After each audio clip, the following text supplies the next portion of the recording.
So the collaboration with XLR was an excellent one. We conducted a Power BI workshop with Advanced Excel over a span of 3 days. The workshop was almost 12 hours long in total. Mr. Karthik, who was an amazing trainer, helped the students understand the concepts deeply.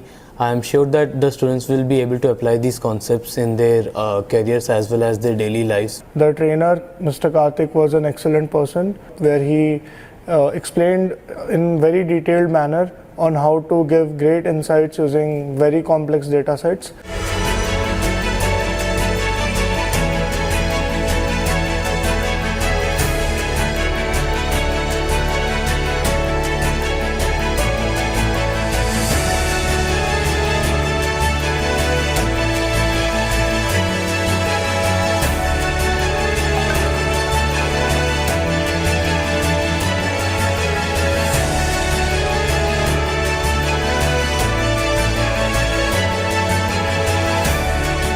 So it was a machine learning workshop. We learned a lot from the course and it was a great experience attending the workshop. The trainer was very helpful. He had a hands-on approach with his teaching and it was fabulous. This was a great experience for me. So I would absolutely love it if XLR and its team would come again to our campus and conduct more events like this.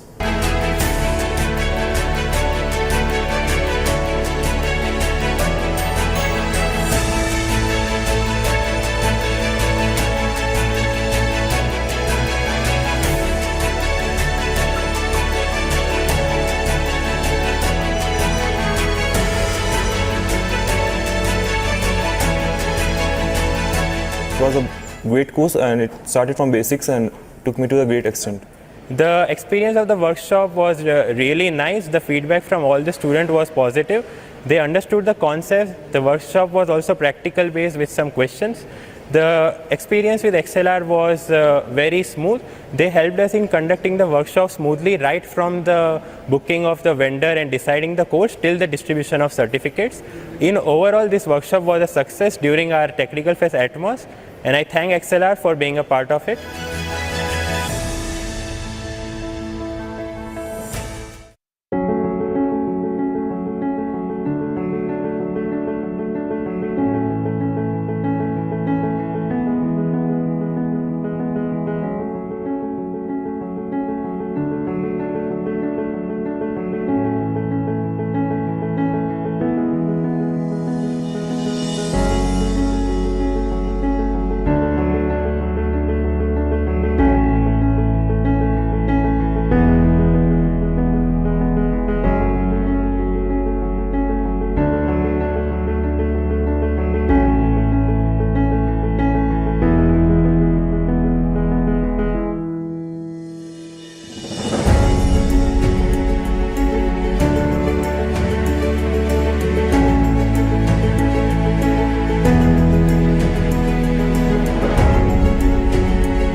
I was very much interested in learning digital marketing course for a very long period of time, but I don't get a proper platform. So later for my college, I get to know about XLR and I enrolled in XLR course. It was really good experience.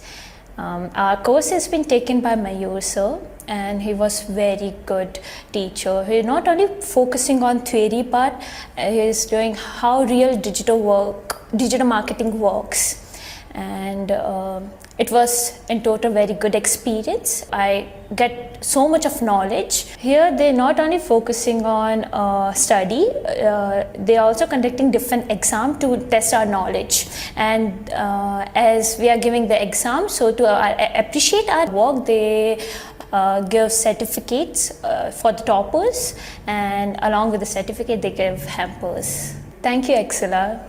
Recently, I was searching for digital marketing courses online in Google, and I came across XLR, and I attended a digital marketing course which was for 15 days. My mentor Mayur helped me for attending these classes.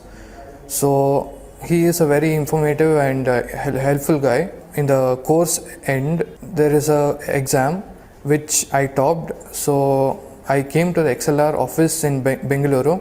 This digital marketing course has helped my career and my skills to develop, and the certificate has helped my company to join. Thank you, XLR. I came to know about this course from my college. Actually, for learning platform, this is very nice, and I learned from here ChatGPT and AI from online. Vikas is teaching for me for AI generative and ChatGPT. We are using this technology in more.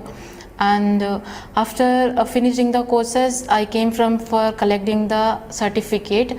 I seen the classrooms and faculties. Classroom is very nice. After the completion of exam, they will give gift and certificates. Thank you, XLR, for giving these courses. I learned a lot from this. I gained the more knowledge from here. And thank you for XLR for teaching us.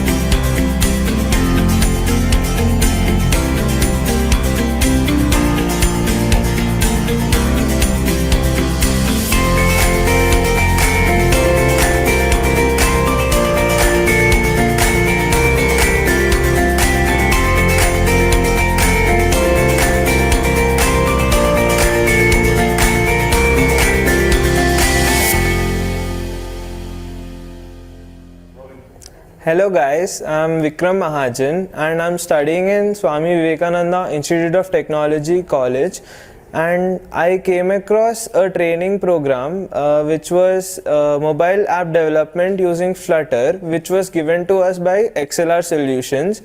I came across this program through my college faculty who told us about this program, that it is a very good course and you should enroll in this course.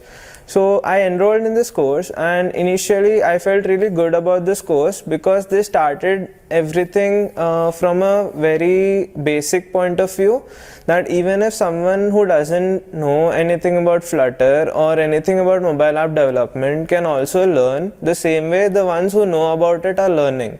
So no student was left behind and everyone was given equal attention. All the doubts throughout the course were cleared. And if we had any questions also, we were like, the trainer was also ready to stay for a longer time than it was scheduled, even for the sake of doubts. So that shows how important the students are to them. So it was a really good experience with XLR's program, and by the end of the training program, I was able to develop my own application. And through the development also, there was another point. So our sir taught us about how we can connect our own mobile phone to our laptop and write code in our laptop, and you can see the output in your phone, which is really creative and interesting for me. I felt really good about that. So in the end, I developed my own mobile application. I showed it to my mother, I showed it to my friends. I felt really good about it. So I would really suggest XLR. I would recommend it to all my friends to take courses from here, as they focus on the children, focus on the students, and they focus on what's necessary, that is the students' doubts gets cleared and everything else. So today I came down to the XLR office to collect my certificate. So I got to know about what other courses XLR is offering. It included data analysis, data analyst, social media marketing, and full stack Java, and many more courses which were interesting, and they gave us an insight of how everything happens. And they take you through the course from the starting of the course to the end, and what next, that is placements as well. How you should be going into the interviews and how you should be approaching to companies, your resume building, and there were so many things which XLR is going to help you in, and they are ready to give you all the knowledge required even if you are a beginner. So I really felt good about this visit, and I would really recommend XLR to everyone who's listening to this, and also to all my friends, that I had a very good experience with XLR, and I would suggest you to experience the same. Thank you. Hello everyone, my name is Satish and I am from Swami Vivekananda Institute of Technology.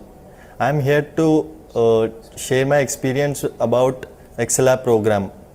I took part in the XLR program that was conducted in the last month about the mobile app development using Flutter. What I liked the most about this session was the trainer started from the scratch. That means even the beginner who don't know about the basics of the program, even they can learn the most from this program. It gave me hands-on experience by developing a project which was the final outcome. Thank you XLR for giving me this opportunity, and I would also recommend all my friends to take part in the XLR programs. Thank you.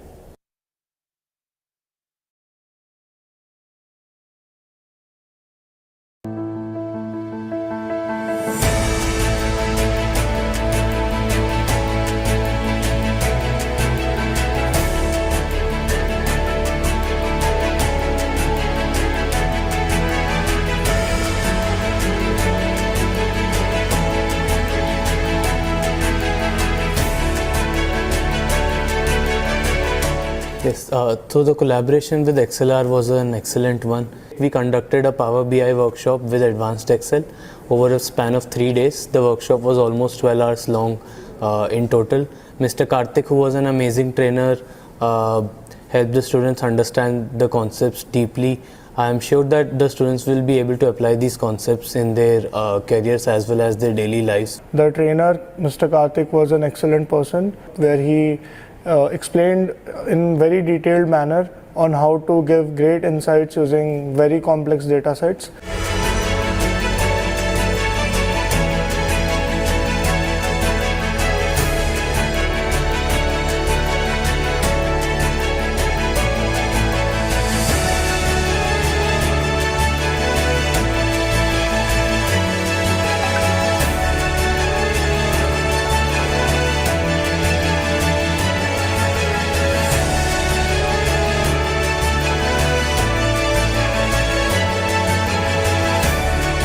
So it was a machine learning workshop. We learned a lot from the course, and it was a great experience attending the workshop. The trainer was very helpful.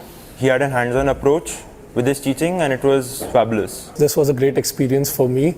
So I would absolutely love it if XLR and its team would come again to our campus and conduct more events like this.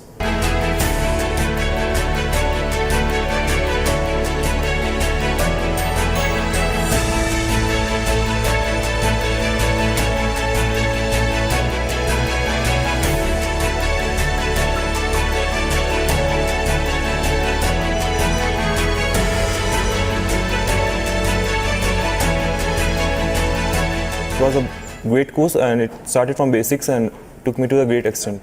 The experience of the workshop was really nice. The feedback from all the students was positive. They understood the concept. The workshop was also practical based with some questions. The experience with XLR was very smooth. They helped us in conducting the workshop smoothly right from the booking of the vendor and deciding the course till the distribution of certificates. In overall, this workshop was a success during our Technical Fest Atmos, and I thank XLR for being a part of it.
I was very much interested in learning digital marketing course for a very long period of time, but I don't get a proper platform. So later for my college, I get to know about XLR and I enrolled in XLR course.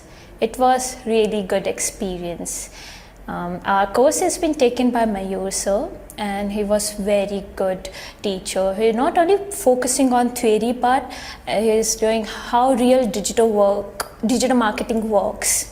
And it was in total very good experience. I get so much of knowledge. Here they're not only focusing on study, they're also conducting different exams to test our knowledge. And as we are giving the exam, so to appreciate our work, they give certificates for the toppers, and along with the certificate they give hampers. Thank you, XLR. Recently, I was searching for digital marketing courses online in Google, and I came across XLR and I attended a digital marketing course which was for 15 days. My mentor Mayur helped me for attending these classes. So he is a very informative and helpful guy. In the course end, there is a exam which I topped. So I came to the XLR office in Bengaluru. This digital marketing course has helped my career and my skills to develop, and the certificate has helped my company to join. Thank you, XLR. I came to know about this course from my college. Actually, for learning platform, this is very nice, and I learned from here ChatGPT and AI from online. Vikas is teaching for me for AI generative and ChatGPT. We are using this technology in more. And after finishing the courses, I came from for collecting the certificate. I seen the classrooms and faculties. Classroom is very nice. After the completion of exam, they will give gift and certificates. Thank you XLR for giving these courses. I learned lot of from this. I gained the more knowledge from here. And thank you for XL for teaching us.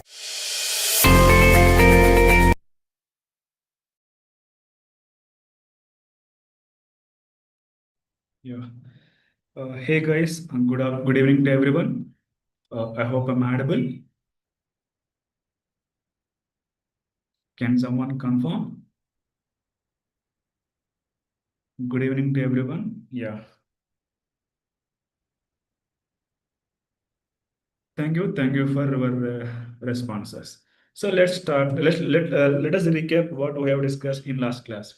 See, in yesterday's class, we have discussed what is meant by cloud computing, how we can able to utilize cloud computing services, resources, what are the resources are available in the cloud computing, and also we have discussed about AWS cloud provider. What is AWS cloud provider? When it was invented? Who it was invented? All these things we have discussed, and also we have discussed how to create AWS account as well. So I think I hope you guys are already have created a AWS account. See, it is mandatory whenever you want to work with AWS services and DevOps tools. To have AWS account is mandatory. So now let us discuss AWS cloud provider. So already we have discussed. In today's class, we are going discussing about in AWS cloud provider, what is our primary requirement? Not only AWS cloud provider, whenever you want to deploy any application, there is application, that application has to be deployed. So what is the primary requirement? You need one server. So here, instead of using physical server, we are going to learning how to get virtual machines on cloud only. So this is thing in today's class we are going to discuss. So let me share my screen.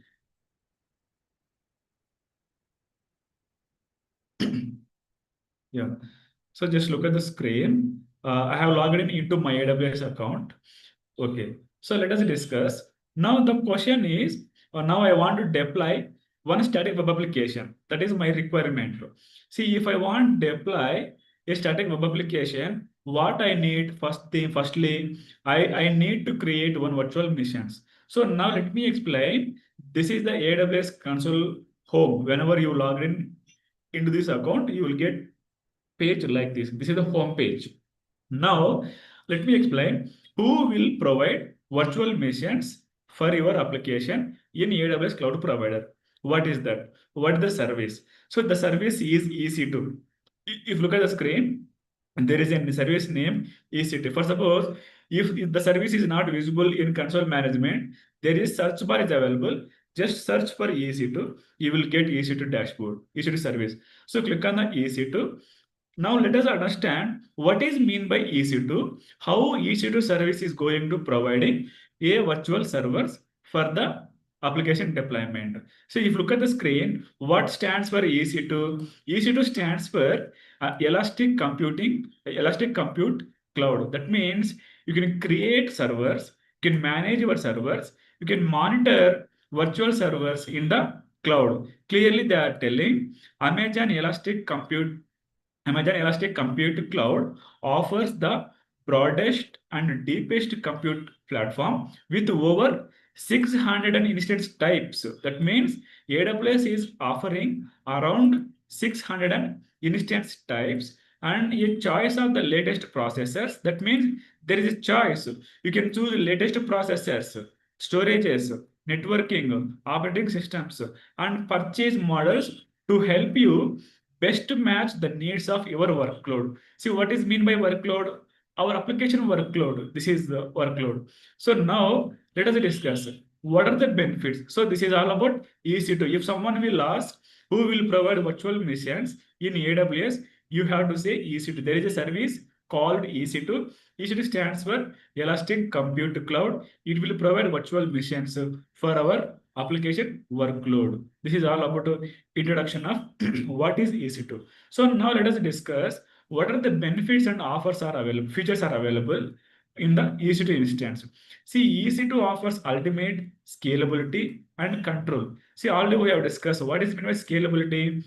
You can easily scale up your resources. You can easily scale down your resources, and also it is easy to control your resources. So this is what EC2 offers: ultimate scalability and control. So now let us discuss fully resizable compute capacity to support virtually any workload. That means this service is best if you want these requirements. For suppose, if you want highest level of control of the entire technology stack, allowing full integration with AWS all services. That means whenever you want highest level of control of entire technology stack, it is allowing fully integration with all AWS services. Who is that? EC2 only.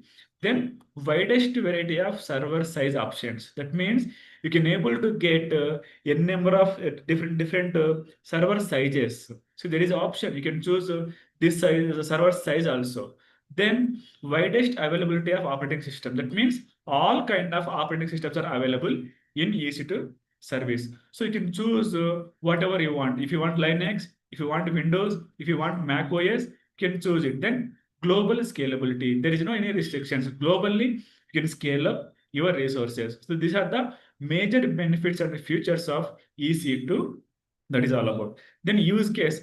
See, here we have 4 main use cases. See, what is the first one? Run cloud native and enterprise applications. Whenever you want to run enterprise applications, Imagine EC2 is the best use case. So then scale for HPC applications. Whenever you want to scale up HPC applications, you can easily go for the EC2 instances. See, access the on-demand infrastructure and capacity you need to run HPC applications faster and cost effectively. Then what is third use case? Develop for Apple platforms. Whenever you want to develop Apple platforms, you can build, you can test, you can sign in on demand macOS workloads. Then what is the fourth one? Train and deploy ML applications. If you want to train machine learning applications, if you want to deploy machine learning applications, EC2 will support for this use case. So these are the main 4 use cases. Then related service, light soil, Lambda, Elastic Content Service, Elastic Beanstalk. At your free time, just explore about these services. So this is the introduction of what is meant by EC2, who will provide virtual machines in AWS, then what are the features and benefits, then what are the use case. So now let us discuss how we can able to create. Now let us discuss how we can able to create virtual machines. So firstly, you should go to the EC2 service. Now I mentioned EC2 service. Just look at the screen. Right side there is option. See, launch a virtual server. Remember, virtual server, virtual machine, EC2 instance, all are same. Don't get confused. You can call virtual machines, you can call virtual server, you can call EC2 instance. So to get started, launch an EC2 instance, which is virtual server in the cloud. Now I'm going to creating a virtual server in the cloud. So how can I do that? There is option launch. So click on the launch instance. You will get page like this. See, you need to follow the simple steps. launch an EC2 instance. There is a disclaimer is available. Amazon EC2 allows you to create virtual machines or instances, then that run on the AWS cloud.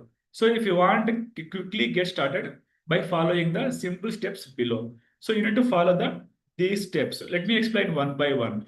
This is the process of, listen carefully. This is the process of creating a virtual server or virtual machine in AWS console management in EC2 service. So firstly, you need to provide a meaningful name. The name, it could be anything. You can give whatever you want. For suppose I'm giving a web application. So this is my server name. If you want, you can give your name as well. No problem. Then what is the application and OS images? If you look at the screen, an AMI is a template that contains the software configurations. That means AMI is a Amazon Machine image is a template. So this template is containing software configurations. What are the software configurations? It operating system, application server, and applications. So these configurations, this template has, this template is contains. So this is what AMI. AMI stands for Amazon Machine image. It is a template. It is containing software configurations like operating system, application server, and applications. So required to launch your EC2 instance, search or browse for AMIs. So if you don't see what you are looking for the below, so just look for the AWS operating systems. So these are the templates. AMI, Amazon Machine template. These are the operating systems. If you want Amazon Linux, you can choose. Mac OS, you can choose. Ubuntu OS, you can choose. Windows, you can choose. Red Hat, you can choose. SUSE Linux, you can choose. Debian, you can choose. So these all are Linux family operating systems. We will call Linux family operating system. Amazon Linux, Ubuntu, Red Hat, SUSE Linux, Debian. Windows is different, Mac OS is different, but you can create a virtual server using Mac OS operating system, Windows operating system. It is possible. So now now I'm going with Ubuntu operating system. So let me go to the Ubuntu operating system. So this is the Amazon Machine image. So this is the Amazon Machine image. I have selected. This is Amazon Machine image. It's a template. Then slowly scroll down. See architecture. You can choose this ARM architecture. Then you can go with x86 architecture. But I'm going with x86 architecture. So this is the AMI ID. So this AMI ID, by using this AMI ID, we can able to find out, oh, this is Ubuntu operating system. This is Amazon Linux. This is Mac OS. This is Windows. This is SUSE Linux. This is CentOS. So how can you recognize your operating system? By using AMI ID only. Then publish date. When this Ubuntu operating system was published 2025 6 June 2025 June 10. Then what is the username of this operating system? Ubuntu only. See, clearly they are telling verified provider. So you don't bother about it's completely verified by the AWS cloud provider. So this is all about operating system. Then what is that instance type? So already I told you, AWS is offering around 600 instance types. That means by using instance type, you can choose how many CPUs you want, how much RAM you want. So you need one hardware, you need one CPU, right? So, but we are going to creating one virtual server, not physical server. If you want to work in physical server, you need one hardware CPU. But here we don't want get we are not getting any physical infrastructure. We are getting everything from the cloud only, virtual only. So that's why instance type. Using by instance type, you can able to get how many CPUs you want, how much RAM you want. If you look at the screen, there is a T2 micro. See, T2 micro is T2. If you go with instance type T2 micro, you will get one CPU and 1 GB memory. Then current generation true. So how much charge, how much bill you will get? See, if you go with on Windows base pricing, you will get 0.0162 US dollars per hour. If you go with Ubuntu operating system, you will get 0.0134 US dollars per hour. If you go with SUSE, if you go to Linux, this much of bill you will get per hourly. So now I'm going with Ubuntu operating system. Because of here, I have chosen Ubuntu. If you look at the screen, on Ubuntu Pro base pricing 0.0134 US dollars per hour. That's fine. So I'm going with T2 micro. Slowly scroll down. Key pair. See what is mean by key pair? You can use this key pair to securely connect to your EC2 instance. That means whenever you want to connect a EC2 instance, you should have one key pair. Key pair will be act as a login credential. Okay, it will ensure that you have access to the selected key pair before you launch. That means remember here you have to be careful whenever you are launching the EC2 instance. That time only you have to select your key pair. If you don't select any key pair, if you don't create any key pair, once you can able to create a virtual machine server, that's fine. But without having key pair, it is not possible to connect your EC2 instance. So key pair will help to securely connect to your EC2 instance. This is what is mean by key pair. So now let me explain how we can able to create key pair. If you look at the screen, there is a create new key pair. Let me click on the create new key pair. Then I will get page like this. See key pair name. We have to provide a meaningful name. The name, it could be anything. You can give whatever you want. Let me provide a name. For suppose web hyphen pair hyphen 25. Then key pair type. What is mean by key pair type? RSA is nothing but it's an algorithm. That means it will encrypt your key pair. So then ED 25519 also it will encrypt your key pair. So now you have to go with RSA only because of RSA is for large type of keys. ED is a small type of keys. Whenever you have small type of key, you can go with ED. But I'm going with RSA only because of it is a large. Basically, we will use RSA only. RSA, it's an algorithm. It will encrypt your key pair securely. No one can hack your key pair because of it's encrypted. So that's why we are going with RSA. Then private key file format. See here you need to understand about what is .pem, what is .ppk. See PEM stands for privacy encrypt mail.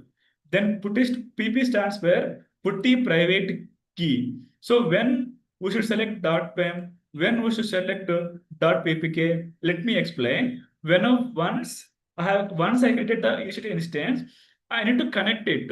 So how can I connect? Whenever you want to connect this EC2 instance from your local server, from your laptop, you have to understand about two softwares. There are two softwares you should understand about. One is Mobile Aster. One is Mobile Aster download for Windows. See, whenever you want to connect a EC2 instance from on-premises or local server, you should install on your laptop, on your server, Mobile Aster. Mobile Aster is a terminal. It will help to connect your remote server securely from the local server. So now second one, then Putty server. You can use Putty as well. See Putty download for Windows. Putty also a terminal. Whenever you want to connect a server, remote server from your laptop or local server, you can use Putty also. So now let me explain when we should select .pem. See, whenever you are using Mobile Aster, if you have Mobile Aster terminal with you, please select .pem. .pem will support for Mobile Aster. But if you have Putty software on your server, please go with .ppk. So this is the difference between .pem will support Mobile Aster terminal, ppk will support Putty terminal. So now I'm using Putty server, but I will explain how to download Putty server, how to connect servers. No problem. I will explain clearly. Now, so far, as of now, remember the process, how to create a key pair. Provide a name, choose key pair type as RSA. Then if you are using Putty, if you want to use Putty, please select .ppm. If you want to use mobile action, please select .pem. Now currently I'm using putty server. I'm familiar with putty server. So that's why I'm going with .ppk. Now click on the create key pair. Once I click on create key pair, it will be downloaded into my local server. So let's see what will happen. Let me click on. I clicked on. If you look at the screen, it has downloaded web-pair-25. If you want to see, just go to the file manager, go to the downloads folder. If you look at the screen, web-pair-25, 20 June 2025, 7:27. Now time is also 7:27. See, putty private key file. So it is a encrypted file. No one can hack. By using this file only, we can able to connect. Without having this file, you cannot connect your EC2 server. It may be local, it may be console management, wherever you want. It is not possible without having key pair. So if you look at the screen, it has been selected. So now go to the network settings. In network settings, you have to focus firewall, security groups. What is mean by firewall and security groups? See, security group is nothing but a set of firewalls. So a set of firewall rules. So thus that rules can help to control the traffic for your ICT instance. That means whenever you want to control your application traffic which is coming to your server, so by defining the firewall rules, where you can able to define the firewall rules inside the security group only. So security group is a set of firewalls that can control the traffic for your application. So you can add rules to allow specific traffic to reach your HTTP instance. So now here I'm going to creating a security group. So let me explain. So this is a security group. What is mean by security group? Now we will create a new security group called launch visit-3 with the following rules. So now here we have three rules. One is allow SSH traffic from, one is allow HTTP traffic from the internet, then allow HTTP traffic from the internet. So why by default it has selected allow SSH traffic from? Because whenever you want to connect any virtual server or EC2 instance in cloud, you should follow a protocol, that is SSH only. SSH stands for self secure host. So it will provide a secure way to connect your remote server from anywhere. It may be within the console management, it may be from your local server, it may be on premises. Wherever you want to connect any remote server, you need one secure way that SSH only will provide. That's why by default we have selected the rule SSH. Now you should understand about SSH protocol will follow the port number. What is the port number of SSH? It is nothing but 22. So whenever you want to connect any remote server in your security group, you should add rule for port number 22. Then only you can able to connect your EC2 instance. If you don't select allow SSH traffic from, if you don't enable port number 22 in your security group, it is impossible to connect your virtual machine. Remember this point. So that's why here I selected. That means it is going to enable port number 22 for connecting my EC2 instance securely. This is what SSH protocol and port number 22. If someone will ask what is the port number for SSH, you should say 22 only. Then what it will do, you should say it will provide a secure way to connect remote servers from anywhere. This is all about allow SSH traffic from. Now let me slowly scroll down. Then configure storage. So here you need to choose memory. How much memory you want? See, minimum is 8 GB. If you give 7 GB, volume smaller than snapshot must be at least 8. So if you have to give at least 8 GB, then above 8 GB, you can give whatever you want. It's up to you. Now I'm giving only 10 GB. 10 GB is fine. That's it. So now let's look at the screen. Right side, top of the screen, there is option number of instances. That means at a time you can create a number of services. So you don't bother about it. So if I want 2 servers, just increase the number.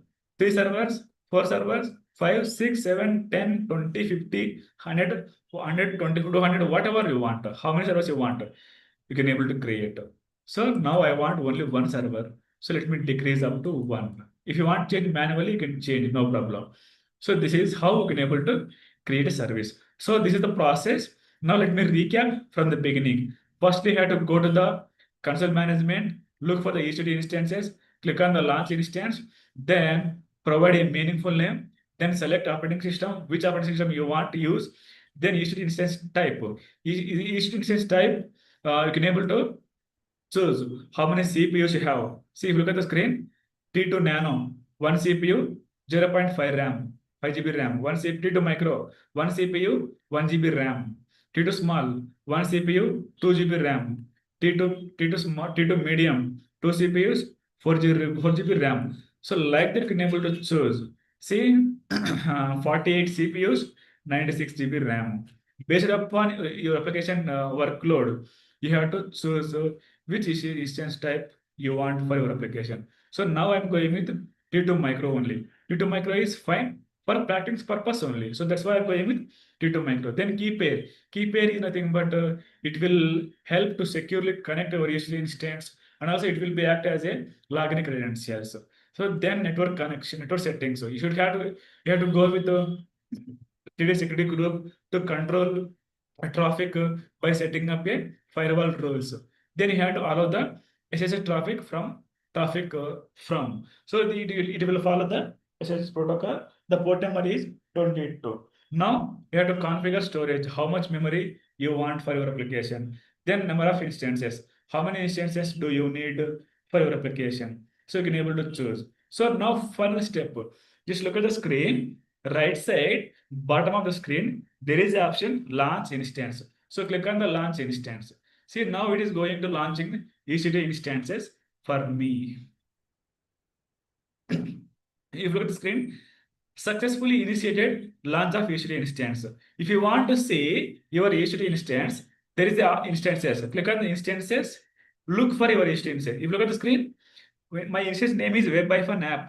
This is the instance ID. State is pending. Instance type is T2 Micro. If you do refresh, it will run. It will take time to run your server. So let me just do refresh. Keep do refresh. It will take time. Yeah, now it's running. Now I want to see all details of my server, my EC2 instance. How can I see? There is a instance, click on the instance ID, you will get full details. So instance ID, public IP address, private IP address. See, what is the difference between public IP address and private IP address? Let me explain. Public IP address is for external use. Private IP address is for internal use. So you cannot use private IP address for external uses. So you should use public IP address. So this is the difference between what is mean by public IP address and private IP address. Then state is running. There is a private IP DNS. See, it says type. I have chosen T2 Micro only. Here it is available. Then slowly scroll down. VPC ID, subnet. Then come down. AMI ID. This is the AMI ID, Amazon Mission Image ID template. Then AMI name, Ubuntu email operating system. Platform details, Linux platform. Then key pair. If you look at the screen, key pair assigned at launch time only. Web-pair-25. If you want to see status alarms, click on the status alarms. Now click on the monitoring. You're able to see how much CPU utilization, network bytes, network outs, network packets. Now security. What is security? Security group only, where you can able to set up a firewall rules. If you look at the screen, I can see here port range 22 TCP protocol. While launching the EC2 instance, I have selected SSH protocol. So that's why here I can see I'm able to see port number 22. Now let me explain. If you look at the screen, what is inbound rule? What is outbound rule? It is very important. You have to understand about what is inbound rule and outbound rule in security group. See, inbound rule is nothing but it will accept or it will allow the traffic into your server. That is what inbound rule. Then what is outbound rule? It will leave the traffic from the server. So that is this is the difference between inbound rule and outbound rule. So these are the details. So now let me explain how we can able to connect this EC2 instance. So there are two ways. You can able to connect EC2 instance within this AWS account or console home only. Then there is second way. You can able to connect from your local server, from your laptop as well. So let me explain first way, then I will go for second way. So firstly, you should select your EC2 instance. Whenever you want to connect any EC2 instance, firstly, you should select. See, if I click on this checkbox, I can see connect option. If I uncheck this box, connect option is disabled. So that's why whenever you want to connect any EC2 instance, please make sure you select that EC2 instance, then click on the connect. So we have EC2 instance connect option, as a session manager, SSH client, EC2 serial console. So now, first way, let me explain first way. If you don't have mobile external terminal, if you don't have PuTTY terminal, but you want to connect your EC2 instance, how can it is possible? Yes, it is possible. Let me explain. So select, go with EC2 instance connect. If you go with EC2 instance connect, you can able to connect your EC2 instance without having mobile actor and PuTTY terminals. You can able to connect within the console management only. Look at the screen, right side bottom of the screen, there is option connect. Click on the connect. If I click on the connect, it will open new tab. Then it will establish a connection to the server EC2 instance. So let me click on the connect. See, I clicked on it. It's open new tab. So this is new tab. It is establishing connection. This is my public IP address of my EC2 instance, private IP address. My instance. If you look at the screen, I have connected.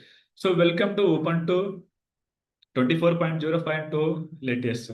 Documentation, management, support, system load, uses, process, users logged in, IPv4, everything is available. Now I have connected my EC2 instance. So this is the one way only. But here you cannot change the font size, you cannot change the font color, background color. By default values, or by default configurations only you have to go with.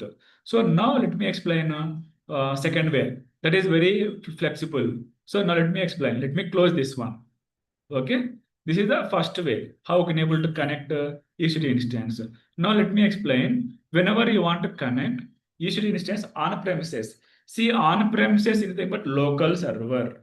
It is your laptop. So now I want to connect my remote server from my local server. How can I do that? For that, you should install either mobile extra PuTTY server. Now I have PuTTY server, so that's why I don't want to go with PuTTY mobile extra. Now let me explain how to download PuTTY server. So let me explain. First, let me delete PuTTY server. I already have downloaded my local server in my laptop. So that's why I want to delete and I want to show you how to download PuTTY server. So let me delete. Let me delete.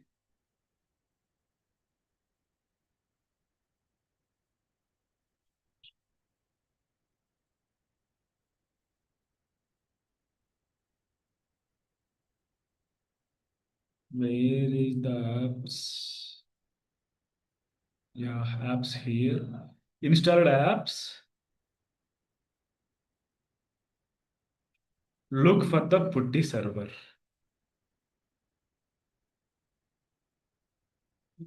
Uninstall.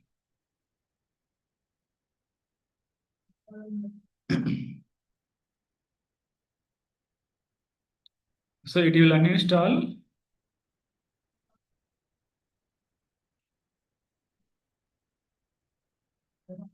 It's preparing to remove. It is still removing the.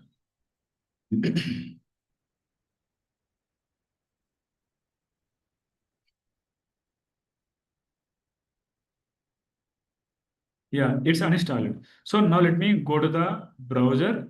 You just need to open the new tab. Open the new tab. Just type PuTTY download for Windows. If you are using Windows, Just out putty. Whoever using Mac OS, by default it will be there. You don't need to install. That means by default there is a SSH protocol in Mac OS operating system. You don't need to install. That directly can connect from your terminal or command prompt. So for Mac OS users only. But for a Windows user, just type putty download for Windows. Click. There is a first link. You need to click on the first link. Click on the download a free SSH protocol. Now there is an option. Putty is a SSH and telnet client developed originally by Simon Tatham for the Windows platform. Putty is open source software that is available with source code and is developed and supported by a group of volunteers. So now click on the download Putty. It will download into a local server. So you will get like this only. So now you should choose your Windows architecture. Basically, for Windows users, their system architecture is 64-bit x86 only. So click on this link. Now it will download. If you look at the screen, it's downloaded. Putty 64-bit. Do double click. It will install on your laptop. Yeah. See, click on the next. Click on the next. Click on the install. That's it. Click on the yes.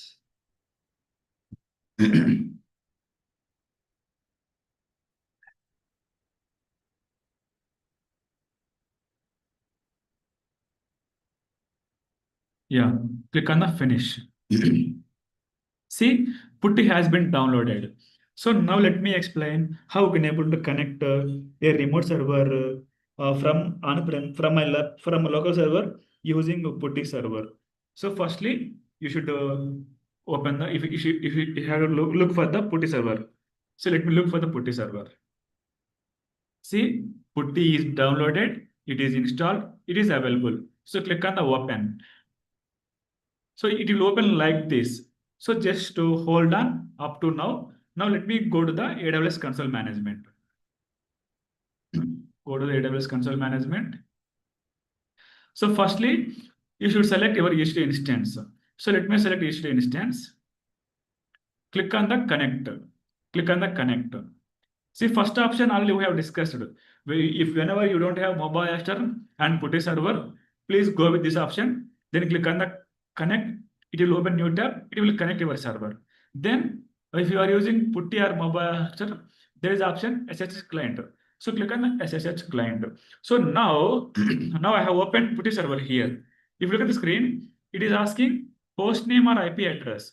So where it is available, this is the host name. If you look at the screen, from Ubuntu to .com. So this is the host name. You can provide this host name or your EC2 instance public IP address. Both will work. Now I'm going with host name. So go to the Putty server, provide the host name. See, by default, it has taken port number 22. I didn't type. By default, it has taken. That's why SSH protocol is following port number 22. Now appearance. Click on the appearance. Why do we declare the appearance? Because by default, the font size will be 10 only. So you have to change the font size as per your requirement. Click on the appearance. Click on the change. See, font size 10 by default, it will take in. Now I want to change up to 14. Now click on OK. Then there is a connection. See, what is mean by connection? See, seconds between keep alive. So that means if you don't use your EC2 instance up to 60 minutes, the connection will be disconnected. So this is what seconds connections. Seconds between keep alive. That means up to 60 seconds it will keep. After 60 seconds, the connection it will be disconnected. Again, you have to restart your server. So this is what 60 seconds. If you want 90 seconds, you can give. If you want 120 seconds, you can give. If you want 180 seconds, you can give. If you want 180 seconds, you can give whatever you want. Now I'm going with the 90 seconds or 60 seconds. It's up to you. Then click on the SSH. See, there is a plus symbol is available in front of SSH. Click on the plus symbol. Then there is auth. In front of auth, there is a plus symbol. Click on the plus symbol. Then there is option credentials. Please go with credentials. Then it is asking public key authentication. private key file for authentication. What it is? Key pair only. So that's why I told you, while launching the EC2 instance, you should create or select one key pair. Key pair will be act as a login credentials. Where it is available? It is downloaded into my local server. It is available in my file manager download folders. So now I want to select it. How can I select it? There is option browse. See, first one only I have to select. The second one is optional. Don't forget about second browse option. Click on the browse. If I click on the browse, it will redirect into my file manager. There I can see my key pairs. Let me click on browse.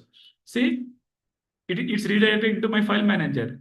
See, I can see web-pair-25. There are multiple pairs available. So let me select this one.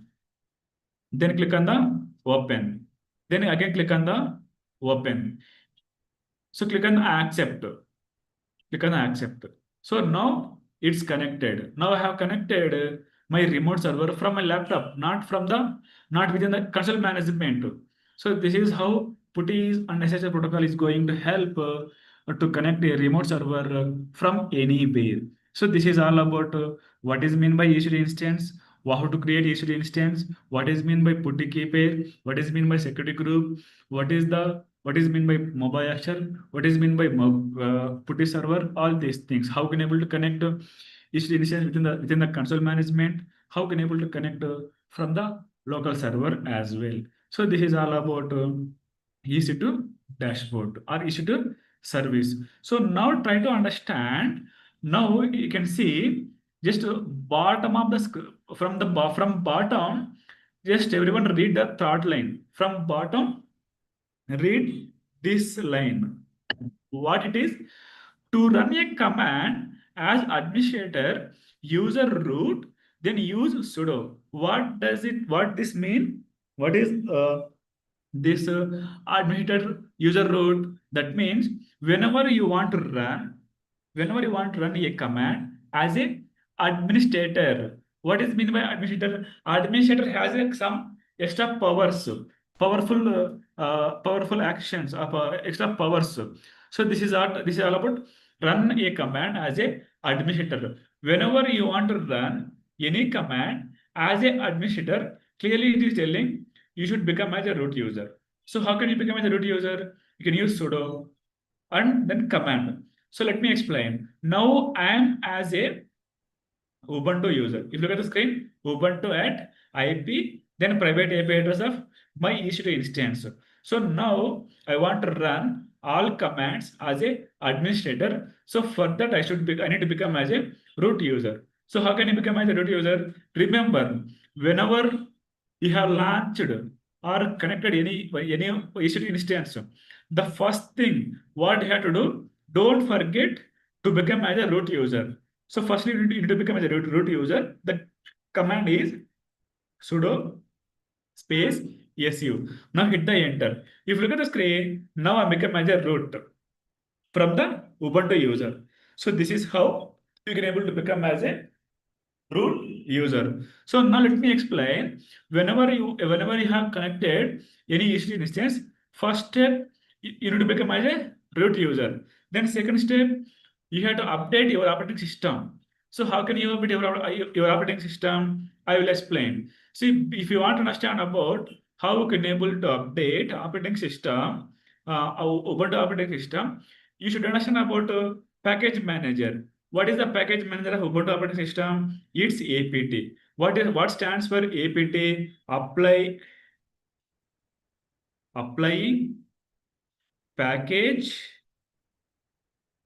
Applying package tool. That means for every operating system, there will be a package manager. For Ubuntu, now I am using Ubuntu operating system. So there is a package manager, it is apt. apt stands for applying package tool. That means whenever you want to update operating system, you should use before the command apt.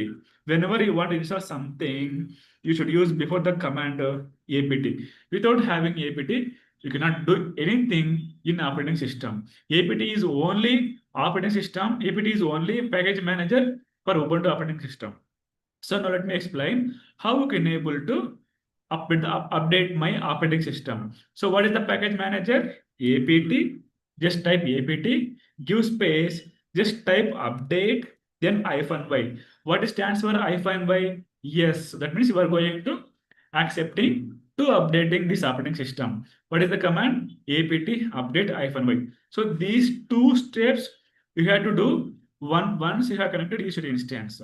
Sudo su to becoming the root user, then immediately you have to update. Not only immediate, whenever you want to update your operating system, you can use this command only. apt space update space -y. Let me hit the enter. See, now it is updating my operating system. If you have any questions, I will give time to answer all your questions. Don't bother. Just look at the screen, listen the process. Yeah, now it's updated. So now I want to, if you want to work with Linux operating systems, you should understand about Linux commands. So without knowing Linux commands, it is difficult to work with Linux operating systems. So Amazon Linux, Ubuntu, Red Hat, CentOS, SUSE Linux, these all are Linux family operating systems. Whenever you want to use those operating system, you should learn about Linux commands. So now let me explain. Now I'm going to be explaining necessary Linux commands. So let me explain necessary Linux commands. Let me clear the screen, Control L. That's it. Now I want to see files. How many files are there in my server? So how can I see my files? What is the command? The command is ls. See, ls stands for list. It will list the files. How many files are there in your server? If I hit the enter, nothing is there because of I didn't create any files. I don't have any files. I just launched each instance only. So now let me explain how we can able to create files in Linux servers. What is the command? So the command is touch. By using touch command, we can able to create a files. After touch, give space, then provide a file name. The name, it could be anything. You can give whatever you want. If you can give your name as well. See Murali. Hit the enter. If give ls, I can see the file name Murali. Now let me create some other files also. Touch. I want to create RCB, SRH, CSK, RR, MI, Punjab Kings, GT, Delhi, LSG. So these are the IPL teams. So now I want to create a file for each IPL team. So this is the command. That means at a time we can create one file. At a time we can create a number of files by using touch command. Hit the enter. If you give ls, I can see multiple files. CSK, DC, GT, LSJ, MI, Murali, Punjab, RCB, RR, SRH. So now the question is, I want to write something. I want to keep something. I want to store something inside the file. How can I do that?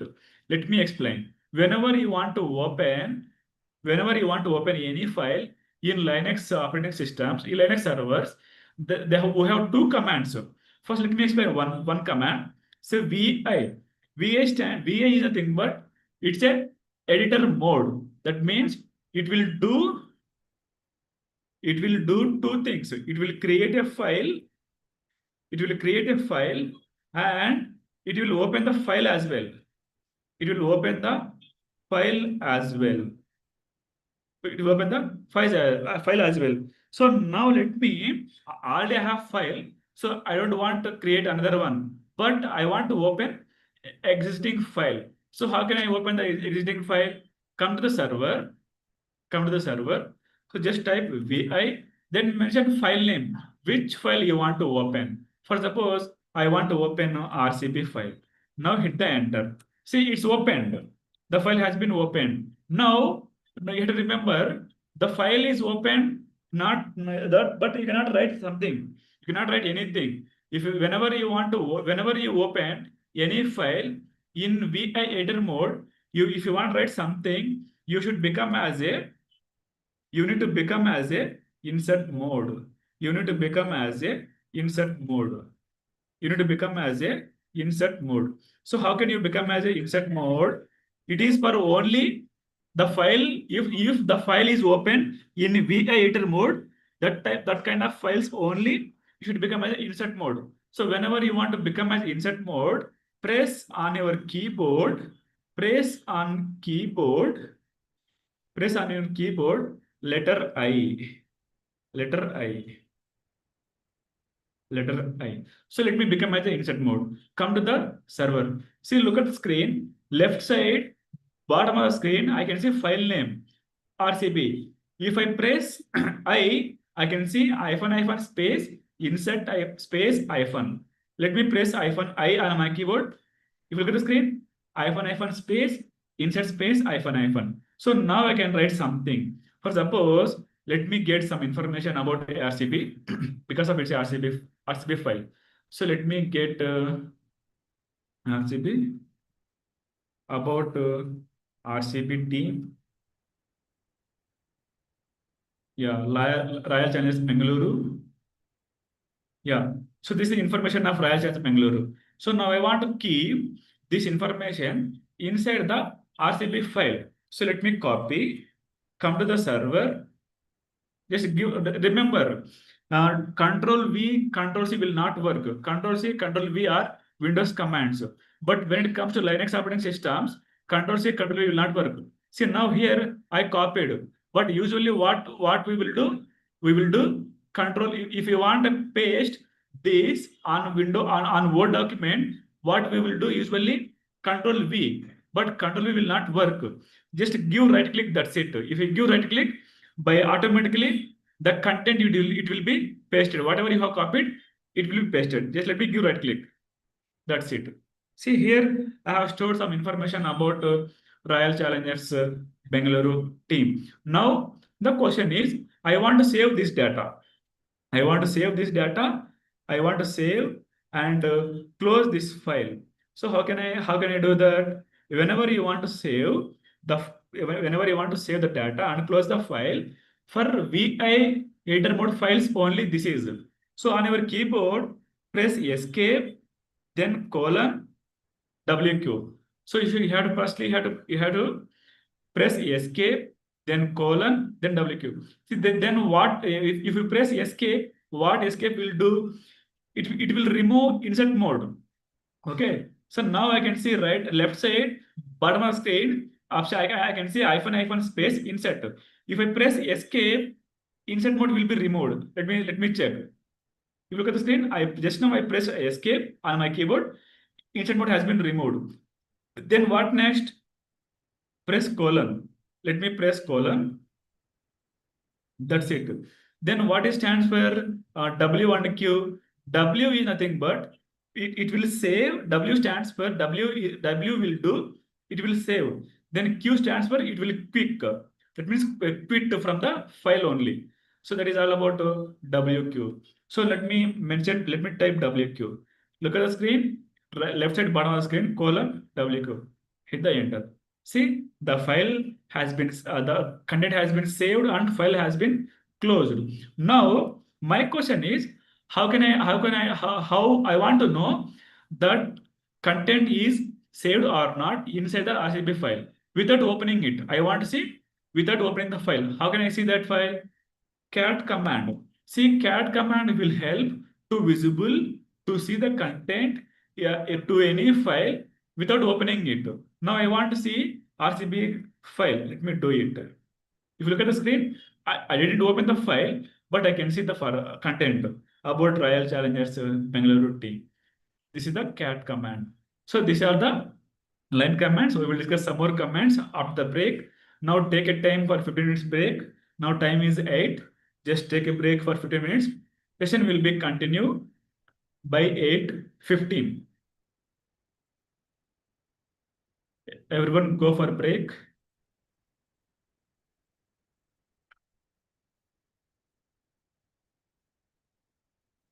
Okay, I will go with the medium. No problem. Everyone go for break, please.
Yeah, hey guys, I hope you came back.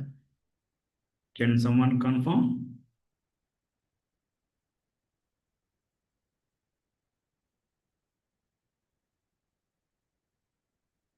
Yeah. Thank you for your responses. So let's continue our session. Let me share my screen. Yeah, so now we are in discussion of Linux commands. See, so far we have discussed how to create a files, how to open the files, how to become an insert mode, how to provide the content, then how to save the content, how to close the file, how can able to see the content without opening it. That is all about ls command, touch command, vi command, cat command. So now let me explain. There is another command is available to open a file in Linux. That is all about nano.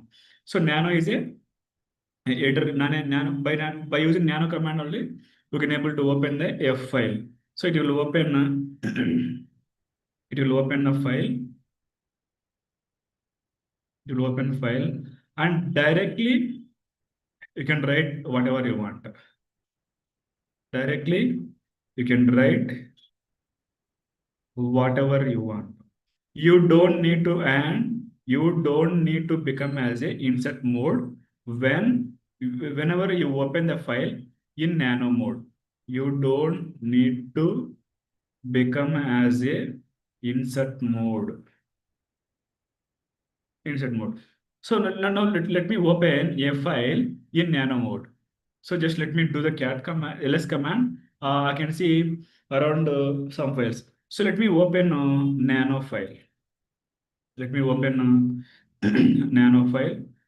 So I want to open the IPL file. There is no IPL file. Okay, I want to open the SRH file. See, it will open like this. But V8 mode file, it will open like that. You have to become an insert mode for V8 mode. But whenever you open any file in nano mode, you don't become an insert mode. Directly you can type. For suppose this is for SRH file. So and also if you want to write something, you want to keep paste something, you can get. So let me get some information about SRH.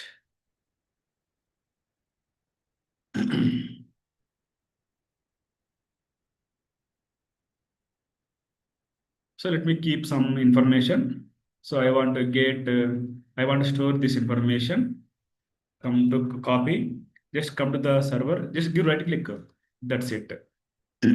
See, everything has been pasted. Everything has been pasted. So now the question is how to close this file.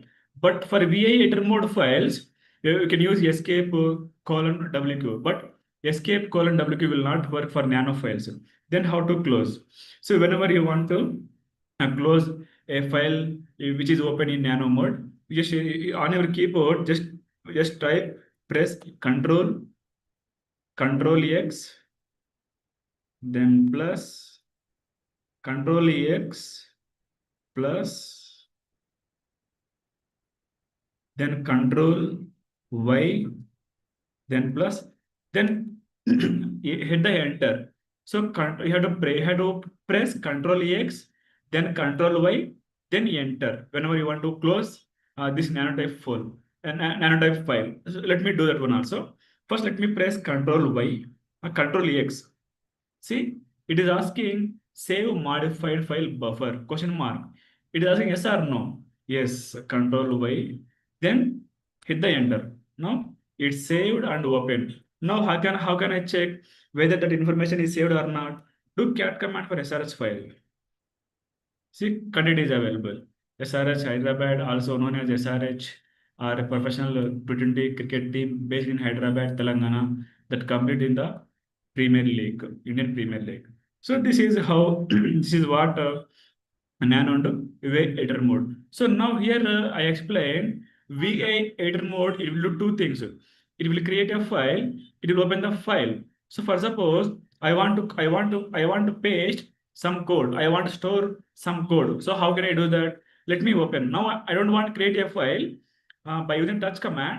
I can, but I'm going with the VI editor mode. So VI space index.html. So this command will do, it will create a file named index.html file. It will open the file again as well. Hit the enter. See, it's open. Now become my insert mode. That's it. So let me get some code from W3 schools. Open the new tab. For suppose I want to say I want to get the HTML login page code. So click on the first link. Click on the try it yourself. So this is the code, source code. Control A, Control C. Copy. I copied. Come to the my server. Just give right click. See, code has been pasted. Escape colon WQ ls. Do see? I can see index.html file, but I didn't create by using touch command. That is what I will do two things. So let me do cat command for index.html file. See, code is available, but I didn't open the file, but I can see that content. So this is how we can able to understand VI editor mode. So far we have discussed how to create files, how to open the files, how to store some information, how to use a cat command. Now I want to delete this file. So how can I delete this file? What is the command? RM. RM stands for remove. Whenever you want to delete any file, that mention the file name. If I want to delete RCP file, that's it. Give ls. RCP file is not available.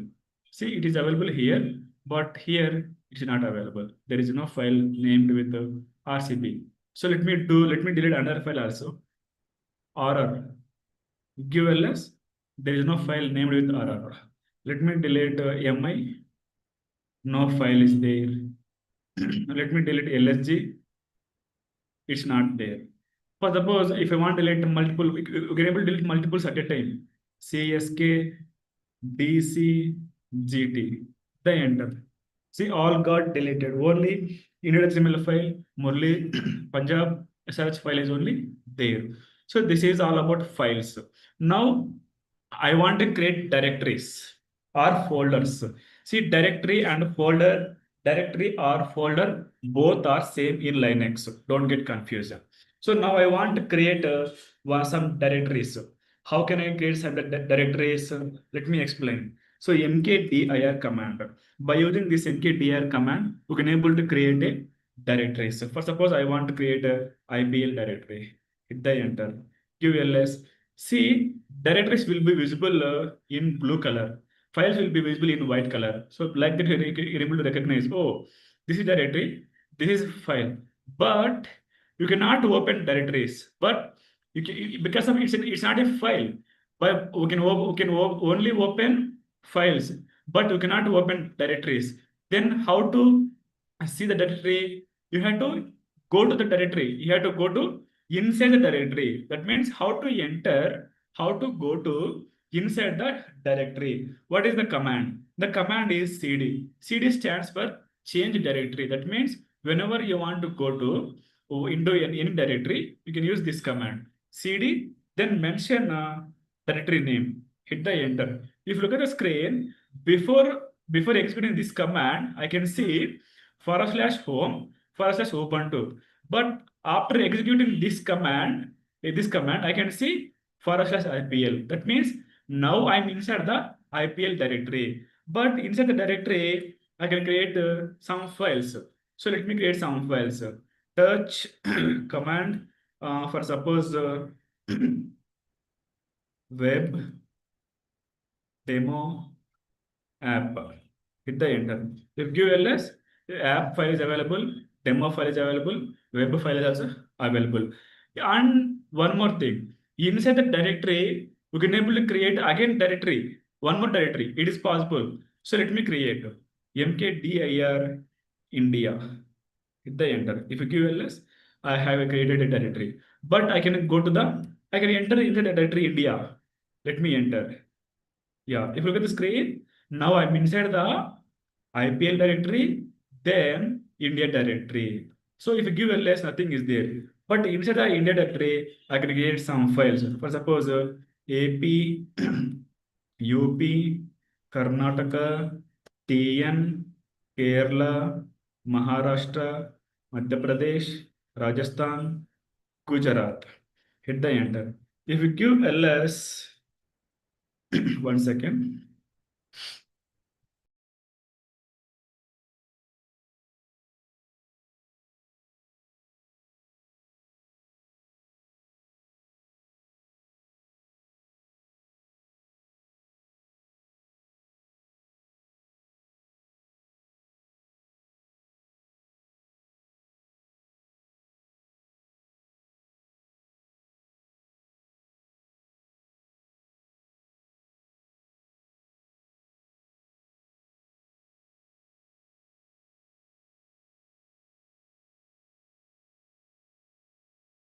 Sorry, I got your call. So now here I have created some files inside the India directory. So now I want to see, I want to know the location where I am in. So how can I know that location? What is the command? PWD. See, PWD stands for present working directory. If you hit the enter, I can see the location. So this is the location.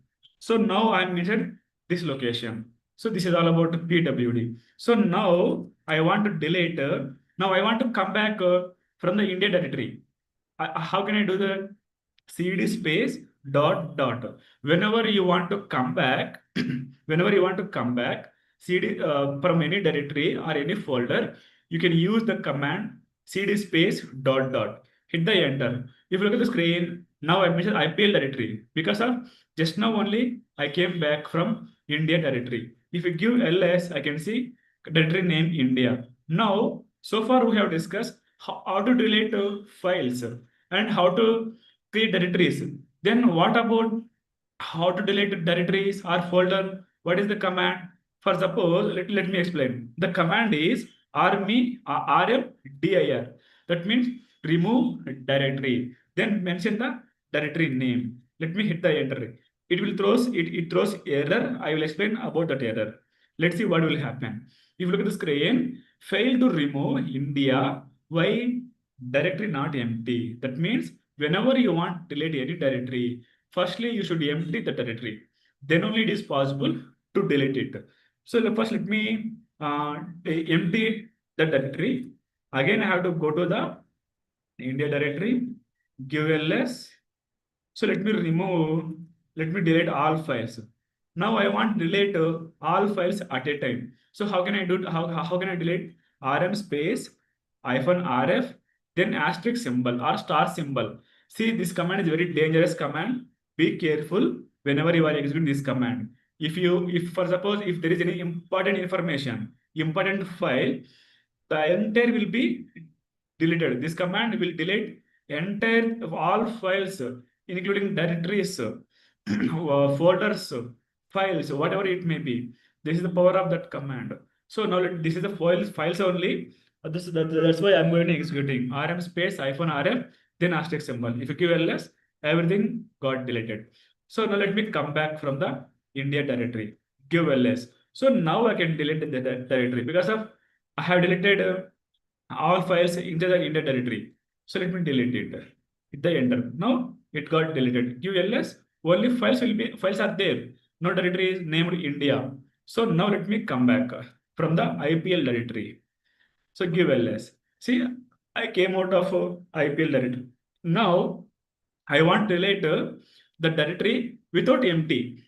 The files of some files are available inside the IPL directory, but without empty the directory I want to delete. How can I do? How can I delete? The command is rm space -rf then mention directory name.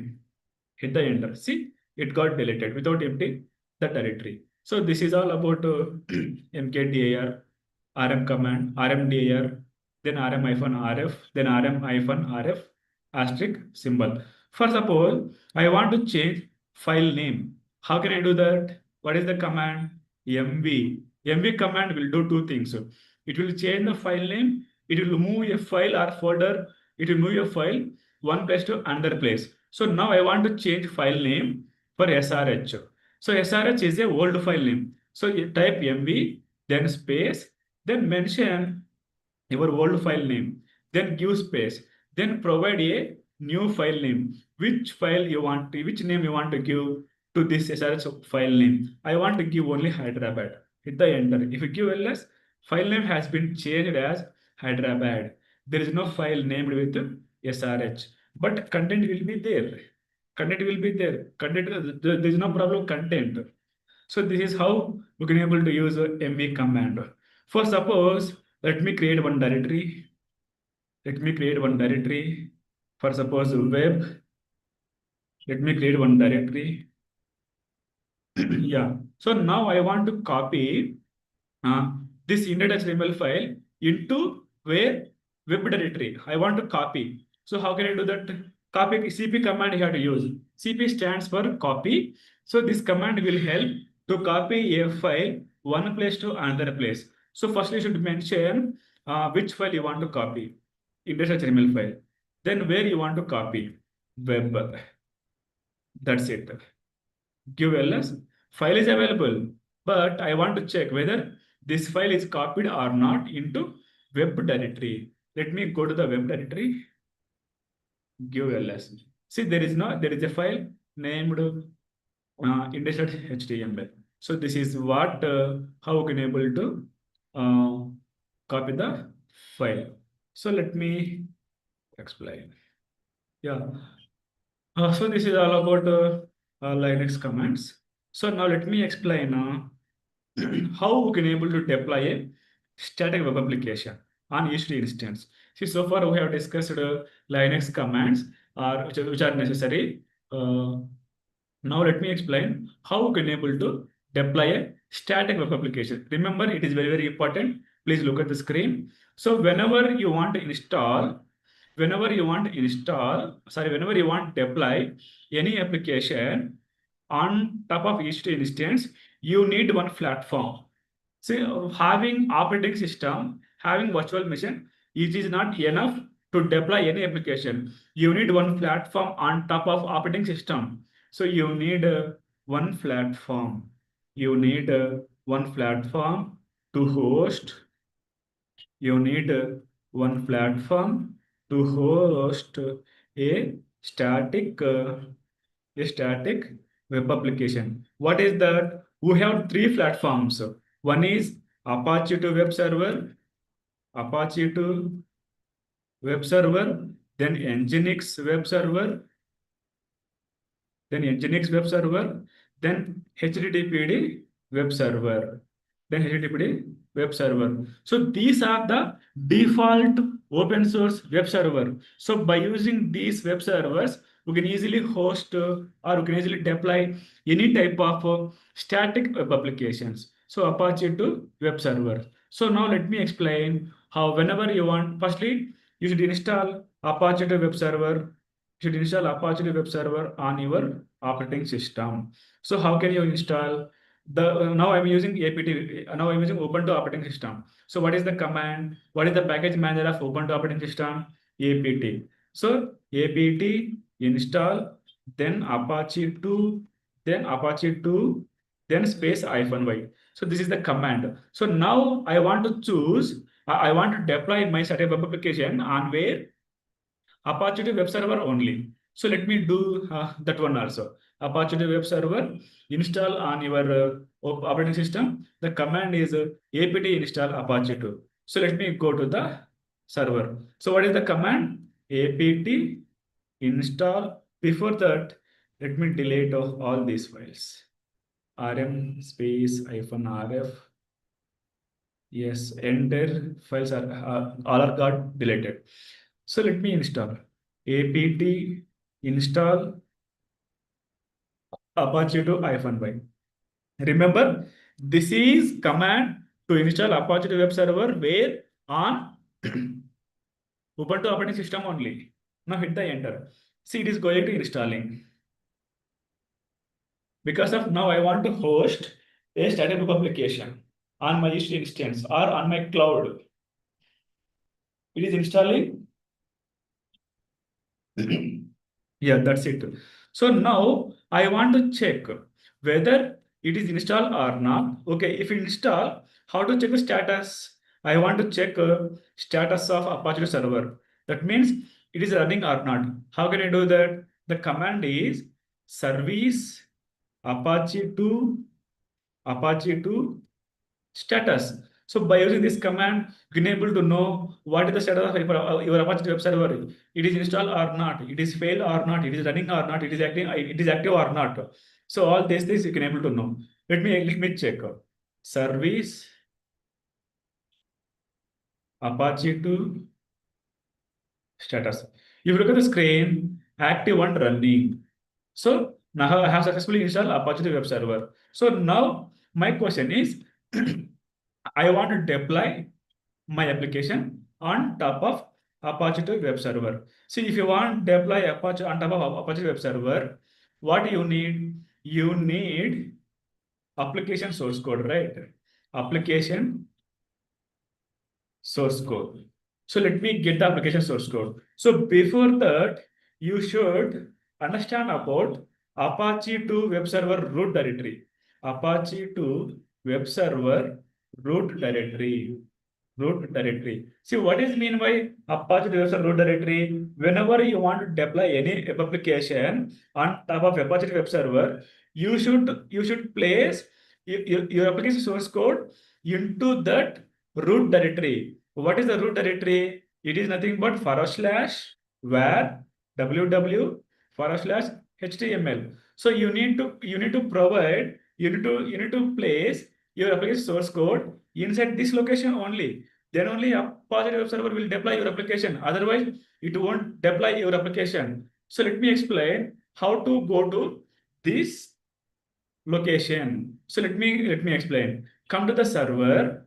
Just you have to use cd command. Cd stands for change directory. So now I want to go to that Apache web server root directory where /var www /html. If I hit the enter, if you look at the screen, now I'm inside the var www html. If I want to know the path, you can use pw command. If you look at the screen, now I'm inside the html www var html location. Now if I give ls, I can see a file named index.html. So what is the index.html file? Let me explain. If you give ls, see, I can see index.html file. So if you give cat command that file, the code is available. See, what is this code? This code is for Apache web server source code. Okay, this code is for Apache to web server. So now let me explain how can I able to access this application. What is the command? So whenever you want to access any application which is deployed on EC2 server, you should get public IP address of your server. So let me go to my AWS console management. Let me get public IP address of my server. So this is my public IP address of EC2 instance. So I copied, just open the new tab. I want to access Apache web server because of it has some application source code. So I want to access that application.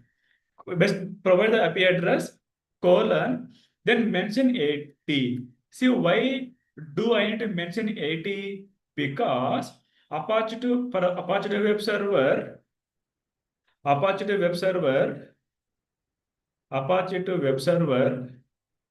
port number is 80. So because of on port number 80 only, Apache web server will be run. So you need to remember you have to remember the port number 80.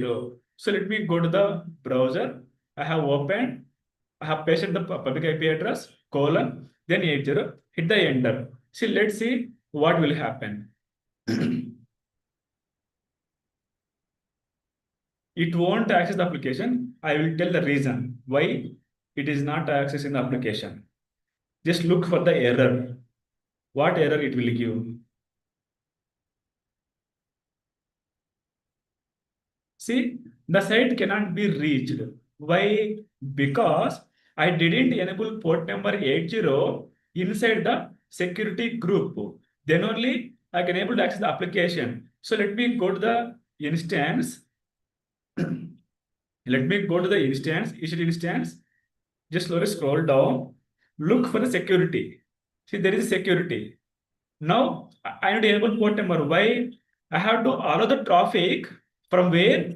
From port number 80 to inside my EC2 instance. So that's why it is not able, it is, I am unable to access the application. So whenever you want to enable any port number in security group, what is the step? You have to go to the security. There is option, security group ID. So click on the security group ID. Whenever you want to open, remember, it is very, very important. Whenever you want to open any port number in your security group, first you have to go to the security group, click on the security group ID. It will open like this. So now you need to add one rule for 80. So how can you add? There is option edit inbound. Right side at the end of the screen, there is option edit inbound also. So click on the edit inbound rules. See, I can see only one firewall. It is SSH, port number 22. Now you need to add one rule. Click on the add rule. Click on the here. See, port number 80 is HTTP, hypertext transfer protocol. See, click. See, by default it has taken port number 80. Then source. Select anywhere IPv4. That means from any IP address, I can able to access the application. This is what anywhere IPv4. So now I have added. So now I want to save this rule. How can I save this rule? There is option save rule, right side. Click on the save rule. See, rule has been saved. Now go to the web browser. Just do refresh. See, I can able to access Apache to default web page. So this is how we can able to access the application. Now I want to deploy my custom static web application, my own application. How can I deploy? How can I access the application? Let me explain. For now, I want to deploy this simple static HTML login page. So this is the output. This is the source code. Let me get. Yeah. So this is source code. So I need to provide this source code inside the Apache web server root directory. Then I can able to access this model login form application. So let me do that one also. So let me copy the source code. Yeah, Control A, Control C. Now go to the Apache your server. See, there is a file, right? This file is containing Apache to default source Apache website source code. Now I want to remove this code. See, this it will take more time to remove this code line by line, but there is a shortcut. Remember, whenever you want to remove the content which is available inside the file without opening it, what is the command? On your keyboard, press greater than symbol, then mention file name, hit the enter. Now give cat command, check whether it is removed or not. See, nothing is there, everything gone deleted. Now let me open the file. Now press I, just give right click.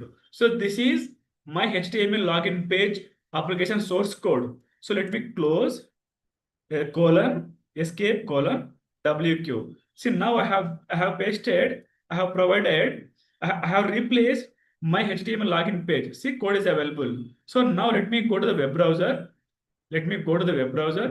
Just do refresh. Let's see what will happen.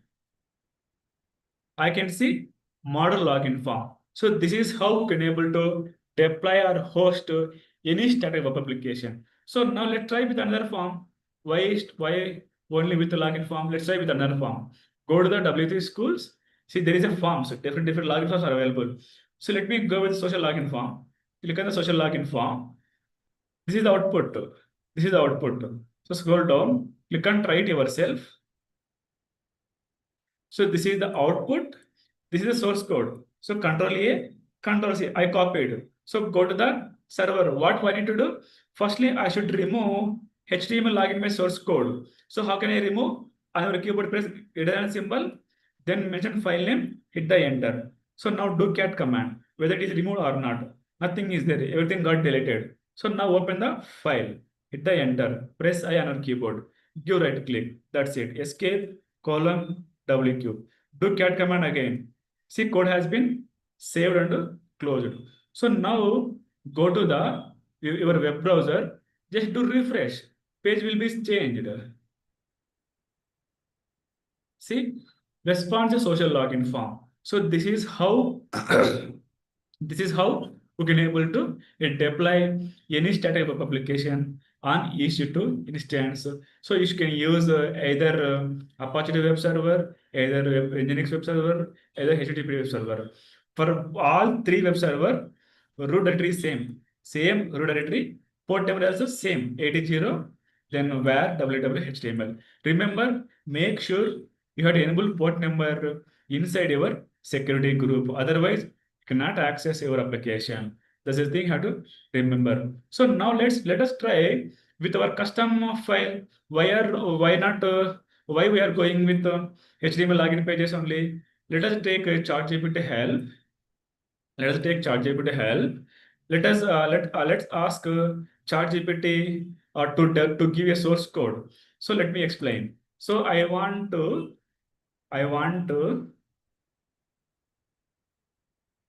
deploy a static web application on my EC2 instance or EC2 instance on EC2 instance. So generate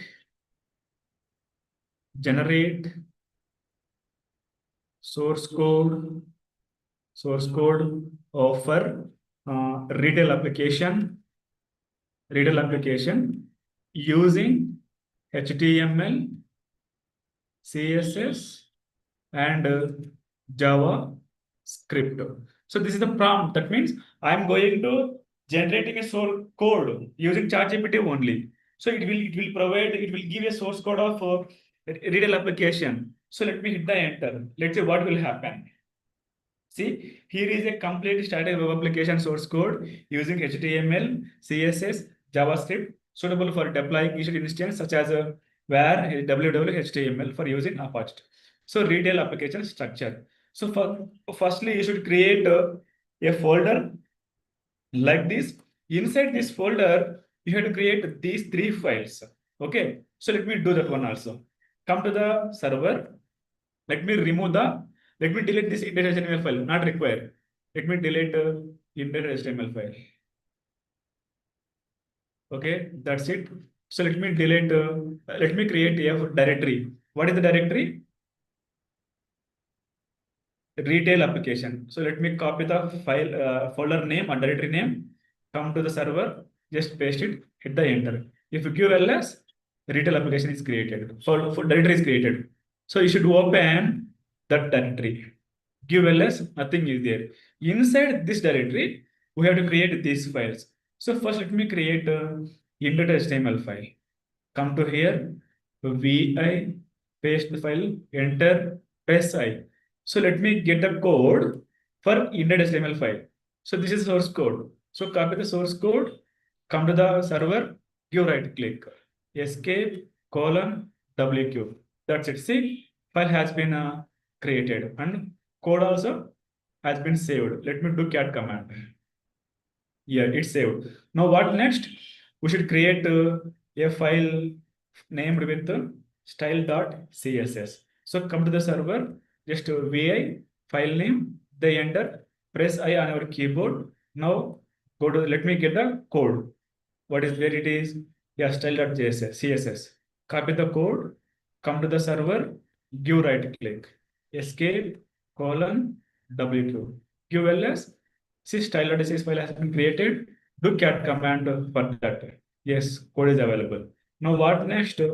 We have to create another file, script.js. So copy this file name, come to the server, vi, space, file name, enter, press I on our keyboard, go to ChatGPT, get the code for script.js file. Get the code. Yeah, this is the code. Copy, come to the server, just paste it. WQ. So now I have my source code, application source code for retail application. We have three files: index.html file, script.js, style.js. It is my own application. Okay. Now let me explain how to access this application. already I have deployed I have placed this application source code inside this location. So now directly I can go to the web browser, just do refresh. Just do refresh. That's it.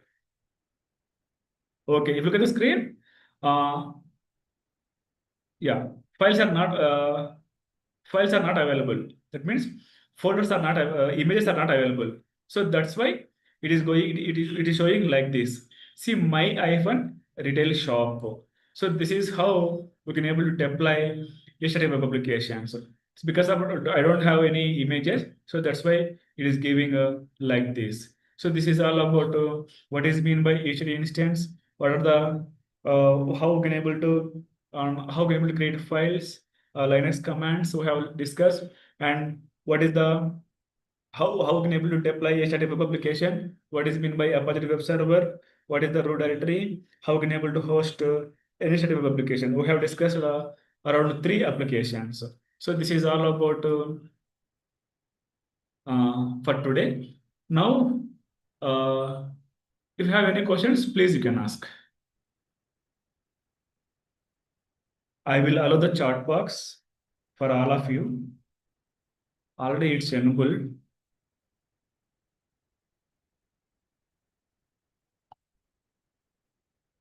Yeah, we can use chat box. Now I have enable to text everyone in the chat box. Yeah, see, instance is nothing but it's a virtual server. It's a virtual machine. That is instance. Then Mac OS, what is the packaging tool? For Mac OS, packaging tool is BREW. BREW. That is the brew. Then can we all servers? Can we have all 3 servers? Yes, you can have, no problem. Okay, notes I will upload. Then one more 2 websites and one or more than 2 websites. Only one you have to change the application source code. Then sir, how many instances we can create? You can create a number of instances, no problem. Then sir, can you show again how 3 files were used like HTML, CSS, JavaScript? So you need to prompt, right? Just look at the screen. I will show the prompt, the chat GPT. Go to the chat GPT. So this is the prompt you have to give. You will get recording video, no problem. Everything will be available in the recording video. This is a structure. Okay, no problem. You will get recording video. Then what next? Why do we need use a web server and we have a virtual machines? See, virtual machine is nothing but operating system. It is not possible to deploy a application on one operating system. You need one platform. That's why we need one web server. You have explained in the context of Ubuntu, but what about Mac users? Sir, can you use plain explain? Mac users, you can just open the terminal. There is a SSH protocol. You can use that SSH protocol. Simple. What I have followed, same process you can use. No problem. You don't need Mac users. No need to install a putty server or mobile action. By default, it will be there. And then, sir, which is better for creating a file, VIR, touch or nano? See, it's up to you. For me, I will go with the VI only. If you want, you can go with the touch. You can go with the nano. It's up to you. For creating HTTP port, explain once. Okay, you just need to go to the user instance. Let me explain. Go to the user instance. Click on the instance ID. Click on the instance ID. See, everything it is available in the recording video. You can just watch out. Click on the instance security. Click on the security group ID.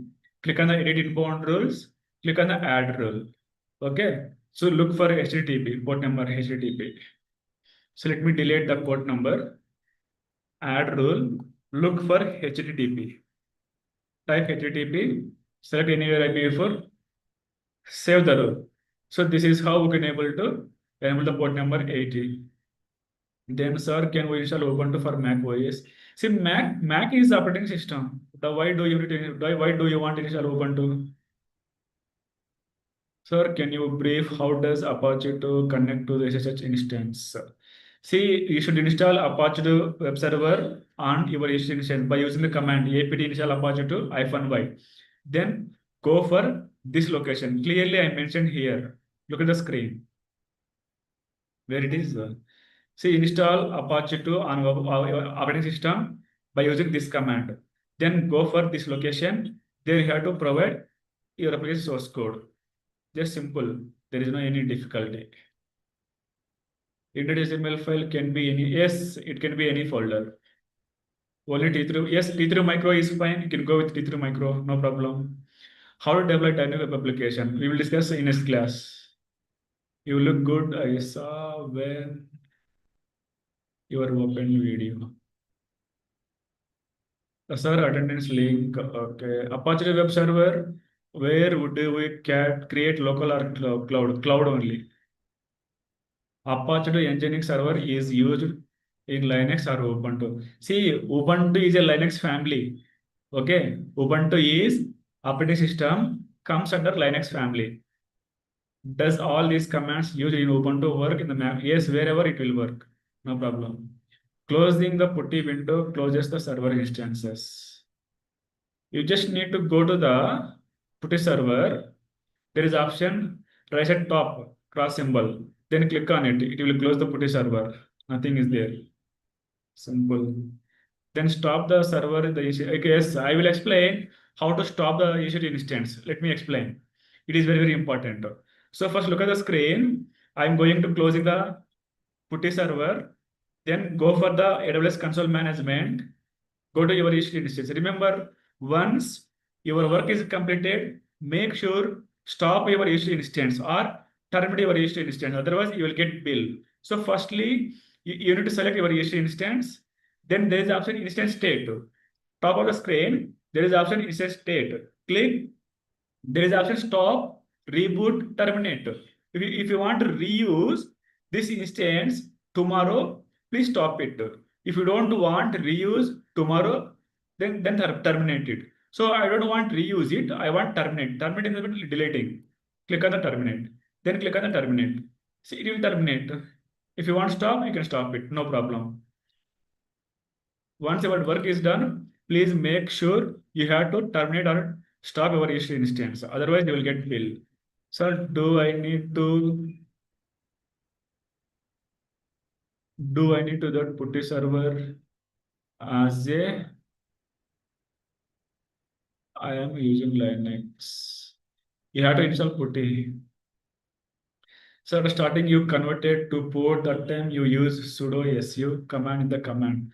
What is the meaning of sudo su? See, su is nothing but it will be su stands for super user.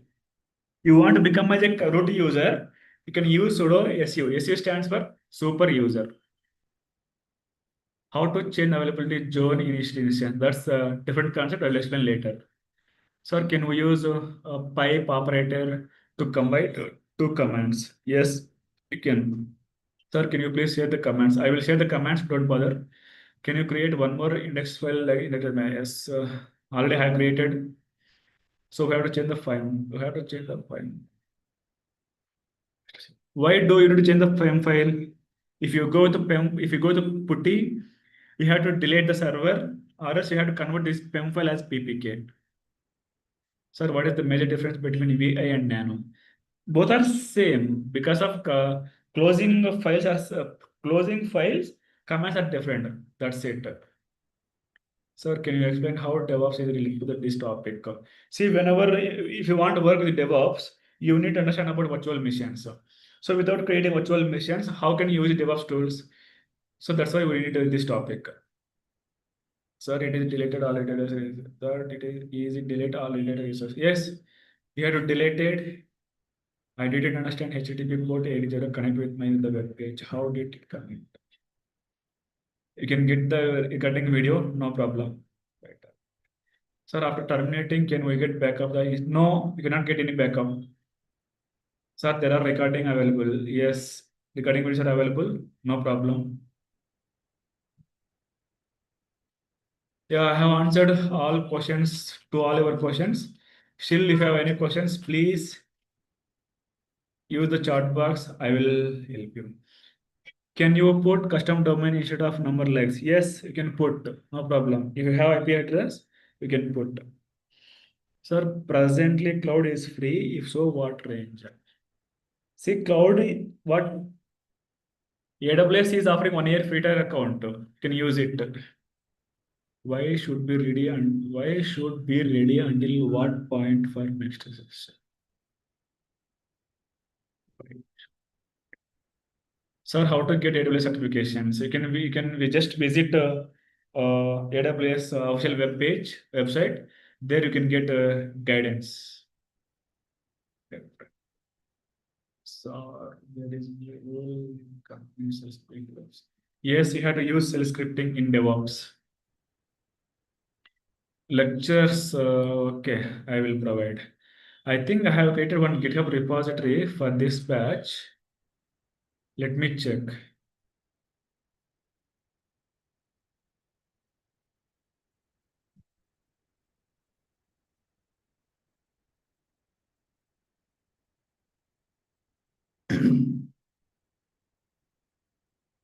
No, I didn't provide it to the repository. No problem. I will create one repository.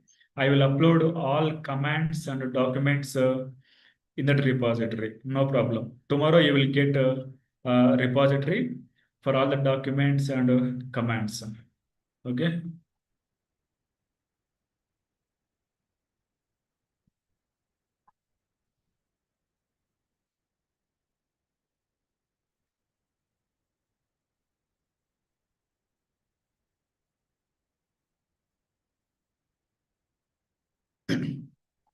See, for today, I will provide these notes in the chat box. Just use it. Rest of the commands I will provide later. I will create one repository. There I will upload all the documents, PDFs, and commands. Check out the chat box. I sent the today's notes. You can go that notes.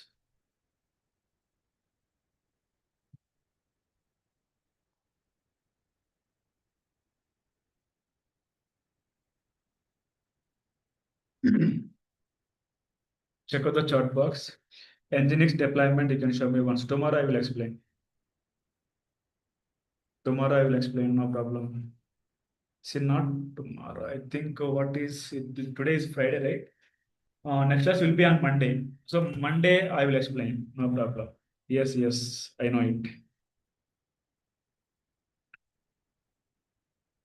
Okay, thank you guys. Thank you. See you in tomorrow's. See you on Monday. Take care. That's enough. Thank you. Live classes also can use the recording classes. You will get recording videos on LLM portal. No, don't worry. You will get entire recording videos on LLM portal. Thank you guys. Thank you. See you on Monday. Bye. Good night. Take care. Thank you, sir. So, as tomorrow and day after tomorrow, we don't have a session. Students, as you all know, we will meet again on Monday at 7 p.m. Thank you all. Thank you for joining. Thank you.